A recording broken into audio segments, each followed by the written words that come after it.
नमस्कार, मैं डॉक्टर अमित कुमार मानव भूगोल की लेक्चर सीरीज में आप सभी का स्वागत करता हूं। आज के इस वीडियो में लेकर आए हैं आपके लिए मानव भूगोल का अध्याय 5। यह इस अध्याय का दूसरा भाग है। अध्याय का टॉपिक है प्राथमिक क्रियाएं यानी प्राइमरी एक्टिविटीज। इसी अध्याय की पिछली वीडियो में आपने जाना था आर्थिक क्रियाओं के बारे में। आर्थिक क्रियाएँ क्या होती हैं, आर्थिक क्रियाएँ कितने प्रकार की होती हैं। इसके साथ साथ आपने जाना था उस वीडियो में कि प्राथमिक क्रियाएँ क्या हैं और प्राथमिक क्रियाएँ कितने प्रकार की होती हैं। आज के इस वीडियो में आप जानेंगे कृषि के जो कुछ रूप हैं, प्रकार हैं, उनके बारे में, जैसे कि ट्रक फार्मिंग यानी ट्रक फार्मिंग क्या होती है। इसके साथ साथ आप जानेंगे आज के इस वीडियो में बागायती कृषि क्या होती है यानी बागायती कृषि के बारे में, झूम कृषि के बारे में जानेंगे। और इसके साथ साथ आप जानेंगे मिश्रित कृषि के बारे में। तो आइए संक्षेप में इनके बारे में जान लेते हैं। पहला है ट्रक फार्मिंग। इसे व्यापारिक उद्यान कृषि यानी मार्केट गार्डनिंग के नाम से भी जाना जाता है। यह एक विशेष प्रकार की कृषि पद्धति है जिसके अंतर्गत सब्जी, फूल, फल आदि की गहन खेती व्यापारिक दृष्टिकोण से की जाती है।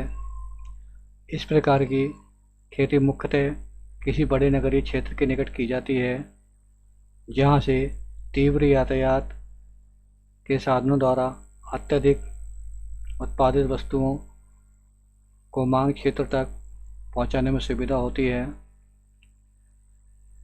इस प्रकार की कृषि का जो प्रारूप मुख्य रूप से संयुक्त राज्य अमेरिका में मैक्सिको की खाड़ी के तटीय भागों तथा पूर्वी अटलांटिक तट और कैलिफोर्निया की घाटी के में इस प्रकार की व्यापारिक खेती की जाती है। इस प्रकार की खेती में पर्याप्त पूंजी और मानव श्रम की आवश्यकता होती है। विकासशील देशों में जहाँ पूंजी की कमी है वहाँ श्रम प्रधान उद्यान कृषि की जाती है। भारत में भी इस प्रकार की कृषि प्राय देखने को मिलती है। उदाहरण के लिए जो भारत के महानगर हैं उनके निकटवर्ती इन चारों ओर की पाई जाने वाली कृषि भूमि है, वहाँ पर इस प्रकार की कृषि देखने को मिलती है।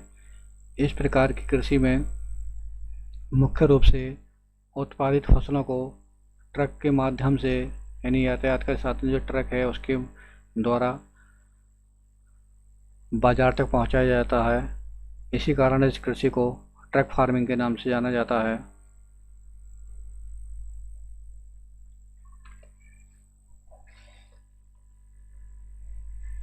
कृषि का अगला प्रकार है बागायती कृषि। जैसे कि इसके नाम से ही व्यक्त हो रहा है, इसे रोपण या बागानी कृषि भी कहते हैं यानी प्लांटेशन एग्रीकल्चर। इस प्रकार की कृषि छोटे बड़े बागानों के रूप में की जाती है जिसमें एक बार वृक्षों के बागान लगा दिए जाते हैं और कुछ समय पश्चात से कई वर्षों तक उनसे उत्पादन प्राप्त होता रहता है। इस प्रकार की कृषि मुख्यतः व्यापारिक कृषि है जो उष्णकटिबंध के कतिपय विशिष्ट प्रदेशों में की जाती है। बागायती कृषि के अंतर्गत सामान्यतः किसी एक नकदी फसल यानी कैश क्रॉप का उत्पादन कारखाने की भांति बड़े पैमाने पर किया जाता है। इसके अंतर्गत यानी इस कृषि के अंतर्गत मुख्य रूप से चाय, कहवा, रबड़, कोको, नारियल, केला, मिर्च मसाले आदि का उत्पादन किया जाता है। बागायती कृषि के प्रधान क्षेत्र दक्षिण एवं दक्षिण पूर्वी एशिया, मध्य अफ्रीका और लैटिन अमेरिका के उष्णार्द्र प्रदेश हैं।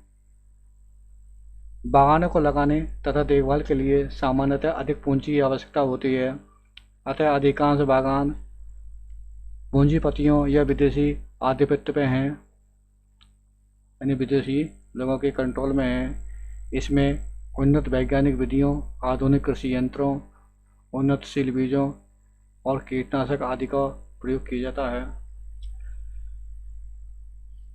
कृषि का अगला प्रकार है झूम कृषि। झूम कृषि को कई नाम से जाना जाता है, जैसे कि स्थानांतरणशील कृषि यानी शिफ्टिंग कल्टीवेशन, अथवा कर्तन और दहन कृषि, जिसे अंग्रेजी में स्लैश एंड बर्न कृषि के नाम से जाना जाता है। भारत में भी इस प्रकार की कृषि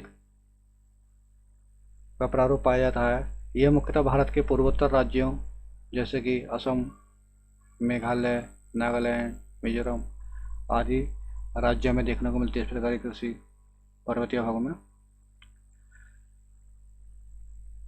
झूम कृषि आदिम प्रकार की कृषि है जो मुख्यतः उष्णकटिबंधीय वन प्रदेशों में की जाती है। यह एक स्थानांतरणशील कृषि यानी शिफ्टिंग कल्टीवेशन है, जिसमें थोड़े समय यानी 1 या 2 वर्षों या 3 वर्षों के अंतर पर खेत बदलते रहते हैं।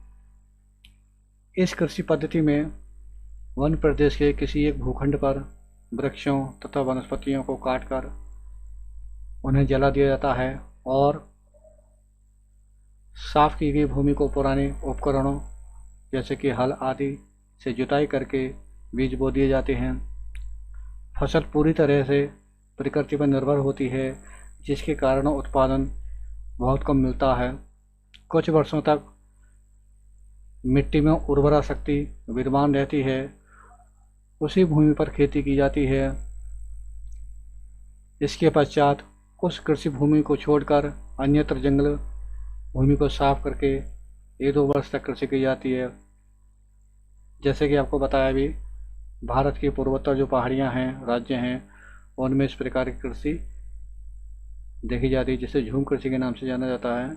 इसी प्रकार की स्थानांतरण कृषि को श्रीलंका में चैना, इंडोनेशिया में लद्दाख और रोडेशिया में मिल्पा आदि के नाम से जाना जाता है। कृषि का अगला प्रकार है मिश्रित कृषि। मिश्रित कृषि में मुख्य रूप से फसल उत्पादन के साथ साथ पशुपालन भी किया जाता है। उत्पादन के उद्देश्य के अनुसार इस कृषि को मुख्य रूप से 2 वर्गों में बांटा जा सकता है, जैसे कि पहला है निर्वाह मूलक फसल एवं पशु उत्पादन खेती और दूसरा है व्यापारिक फसल एवं पशु उत्पादन खेती।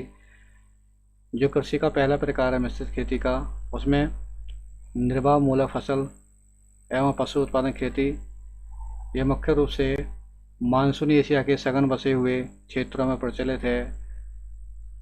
यहाँ कृषि में फसलों का स्थान प्रमुख होता है और पशुओं का स्थान गौण होता है, यानी द्वितीय स्थान होता है। पशुपालन का मुख्य उद्देश्य कृषि कार्यों में उनका उपयोग करना होता है। दूध के लिए गाय तथा भैंस को पाला जाता है। बैलों और भैंसों को हल चलाने के लिए, गाड़ी खींचने के लिए आदि कृषि कार्य करने के लिए पाला जाता है। व्यापारिक फसल जो कृषि का दूसरा प्रकार है, यानी व्यापारिक फसल एवं पशु उत्पादन खेती, जिसे commercial crop and stock farming के नाम से जाना जाता है। इस कृषि के अंतर्गत फसल उत्पादन एवं पशुपालन दोनों साथ साथ और व्यापारिक दृष्टिकोण से किए जाते हैं। इस प्रकार की कृषि मुख्य रूप से संयुक्त राज्य अमेरिका के उत्तरी पूर्वी भाग और यूरोप तथा एशिया में शीतोष्ण भागों में अटलांटिक तट से लेकर पूर्व में साइबेरिया तक की जाती है।